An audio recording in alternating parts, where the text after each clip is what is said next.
Mas como é que veio a vontade sua, ou como surgiu a ideia de criar um canal para falar do Bahia? Porque você fez jornalismo, desde o começo a ideia era ir pro esporte mesmo?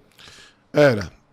Quando eu fazia direito, né, nesse semestre aí que eu fiz direito, eu já estava entrevistando em zona mista. 18 anos de idade, já estava falando com o jogador ali na área destinada à imprensa, depois dos jogos e tudo mais. E acabou que eu tomei coragem, digamos assim, porque eu já tinha visto que essa era a minha área, era aquilo que eu estava disposto a fazer, era aquilo que eu identificava que era o melhor para mim e que as outras pessoas, amigos e quem convivia comigo via também que era o melhor a se fazer. Mas o canal surgiu através de uma iniciativa minha e do meu sócio, inclusive está aqui no estúdio, né? Senhor Vitor Torres. O Sou Mais Bahia surgiu através da iniciativa dele, a marca Sou Mais Bahia, lá em 2013, mais ou menos, e a gente foi para o YouTube em 2016. E aí a trajetória foi longa, né? Mas também de muito aprendizado. Muito tempo sem ganhar nada.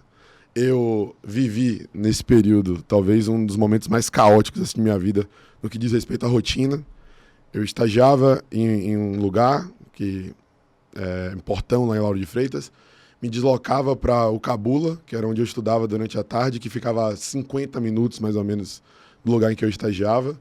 E em dia de jogo, ia para Fonte Nova direto de lá, fazia toda a cobertura, entrevistava jogador depois do jogo. Às vezes esperava a cara sair do doping para poder entrevistar, ficava até de madrugada na Fonte Nova, chegava em casa, gravava pós-jogo, editava o vlog da partida, tirava um cochilo e voltava pro dia seguinte.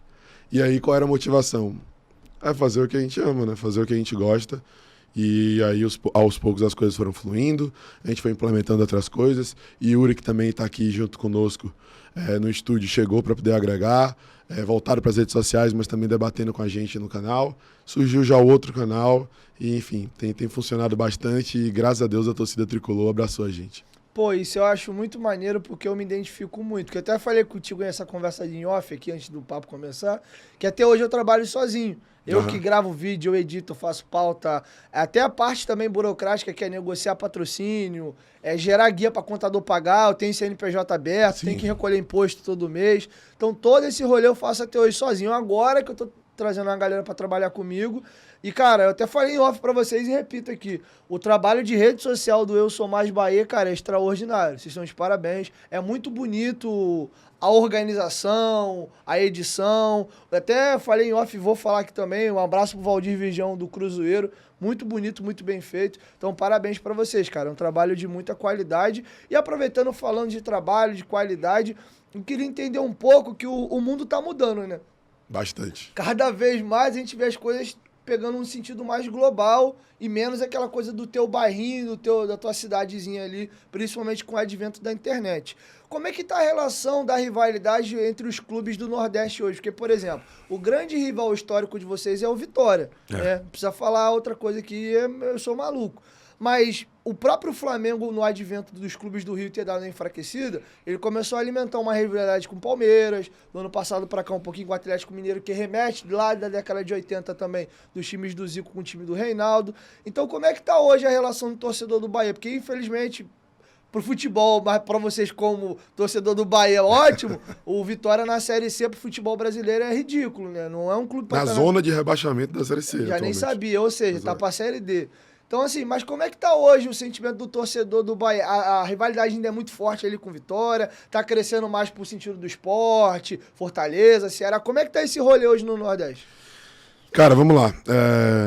O Vitória, digamos que não deixou de ser um rival, tecnicamente, mas a torcida acaba falando muito do Vitória como um ex-rival e usa frequentemente essa expressão por conta de como as coisas foram caminhando para lados inversos, né? O Bahia, infelizmente, cai em 2021, vive um momento de reestruturação hoje em dia, assim como o Vasco. A SAF chegou para poder agregar nesse sentido, né? Cada um dentro do seu cenário, né? A gente ainda vai falar mais sobre isso, mas chegou para agregar nesse sentido. E a disparidade ainda existe. E acho que está evidente pelo fato do Vitória estar na zona de rebaixamento da Série C, do endividamento, da gestão arcaica anterior de Paulo Carneiro, que era o presidente do Vitória e comandava a equipe, o time, a instituição, como se ainda estivesse na década de 80, 90. Então há uma disparidade muito grande mesmo, entre as duas instituições. Mas não dá pra gente falar que não tem rivalidade mais, né? Afinal de contas, dentro da realidade do Estado, né, são os times que têm mais relevância e, mesmo eles tendo todos os problemas do mundo e hoje caindo bastante até em termos de relevância, em comparação aos outros times do Nordeste, ainda assim é um time que, por mais que tenha sido vice-nacional 4 vezes, já chegou em final de Série B, C, Série A e Copa do Brasil. Né? É um time que, querendo ou não, tem a sua tradição. Né? Mas está bem fraca atualmente a rivalidade, até porque o Vitória há 4 anos não avança para uma fase final de Campeonato Baiano, não vai para uma semifinal ou final de Campeonato Baiano. Então a oportunidade que os dois têm em séries diferentes para se enfrentar ou é na Copa do Nordeste ou é no Campeonato Baiano. E aí acontece geralmente um jogo na Copa do Nordeste, que hoje é a Copa dos Clássicos que falam, né? E eles botam um chaveamento para um enfrentar o outro.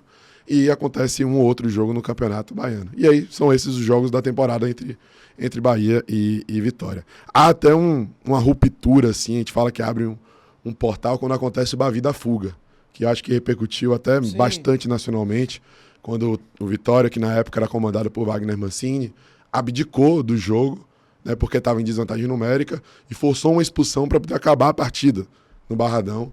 E depois disso houve uma intensificação até da rivalidade, que a gente achou que fosse ser resgatada.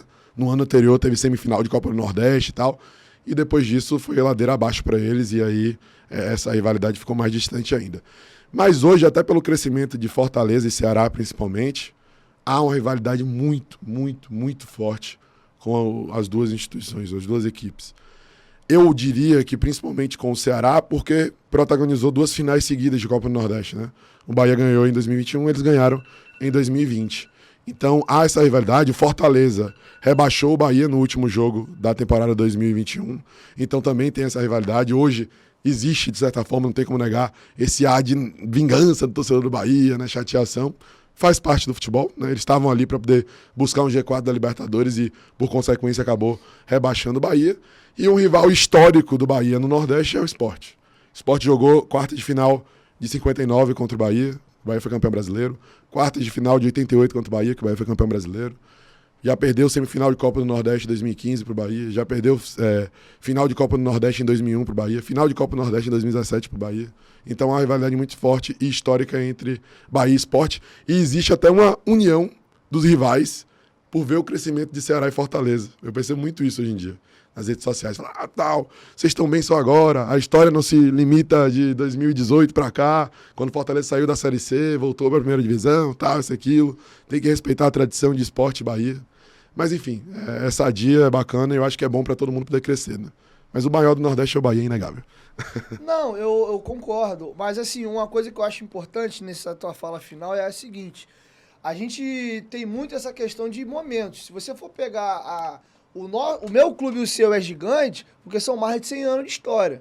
Porque tem clubes que em momentos específicos eles fazem uma graça e afundam. O que faz a história de um clube é exatamente a longevidade, o tamanho da história, é a quantidade de torcedor. Então você pega só um recorte, essa é a minha opinião. Você não dá pra dizer que aquilo é um recorte daquele momento. O próprio Corinthians, por exemplo, foi ganhar o primeiro título brasileiro em 90. O Corinthians tinha uma dificuldade muito grande de ganhar estadual. Então acho que as coisas é um pouco cíclica. Isso que você está falando, eu vejo de uma certa forma o flamenguista passando um pouco aqui no Rio. Uhum. Então acho que a gente tem que sim respeitar novas rivalidades que vão surgindo. E é natural, pelo mundo globalizado, foi assim que eu abri a pergunta para você. Mas eu acho que não tem como fugir muito do recorte. E o futebol é muito doido, né, cara? Ele é muito cíclico.